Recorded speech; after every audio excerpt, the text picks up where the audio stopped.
За бид эдийн үндсэн яг хэлж байгаагийн 2-ын 2 дахь хичээл. За бүгдээ 2 дээрээ өмнө бүхэл тооны буюу одоо нэмэх хасахтай тоонуудын нэмэх хасах үйлдэл талаар үзье. За харин өнөөдөр болохоор бүхэл тоо буюу нэмэх хасахтай тоонууд дотроо үрж хуваах үйлдэлүүдийн талаар үзэх болно.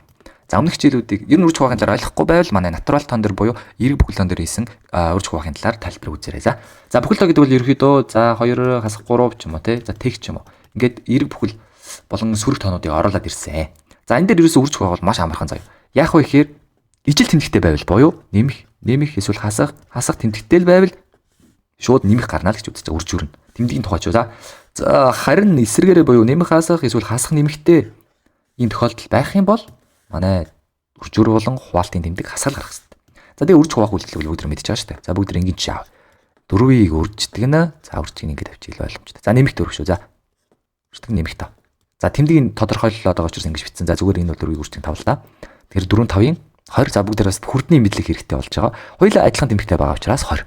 За уг жишээн дээр бүгдээр одоо хасах 4-ийг үржих хасах 5 гэдэг чинь оруулж байна. За энийг бол бичиглэлийн ерөнхийдөө яга бас ингэж хийж болно. Гэхдээ үржийн хойно байвал ялцгүй хаалт дотор хийх.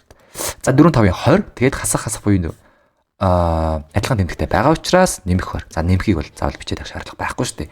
За юм байна.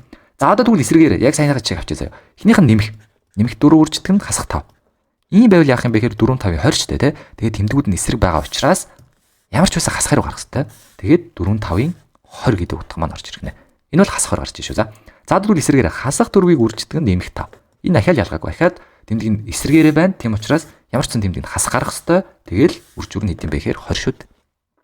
За ерөнхийн үндсэн дүрэн бол ийм л 2 л төрлийн бас ойлголт байгаа гэсэн.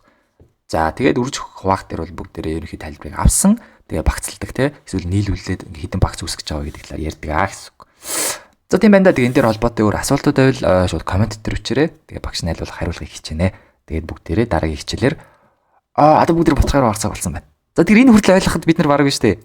За энэ дээр яг мэдээж хүрдийг мэддэг байх хэвээр. Хүрдийг ойлгочих юм болвол баг ингээд 3 4 дэх ангийн мэдлийг ингээд авчиж авах энэ хүртэл математик дээр шүү дээ. Гэтэ мэдээж хэрэг одоо өгүүлбэртэй одоо ойлголцох талаар бол ярих хэрэгтэй. Гэхдээ ерөнхий одоо тоо тоолол дотроо мэдлүүдийг авчиж байна гэсэн үг. За тийм манай согтой илүү хамт байхыг хүсвэл subscribe дараарай. Сабаа дараарай манайхаа. Тэгээ дараагийн хичээлээр уулзцгаая.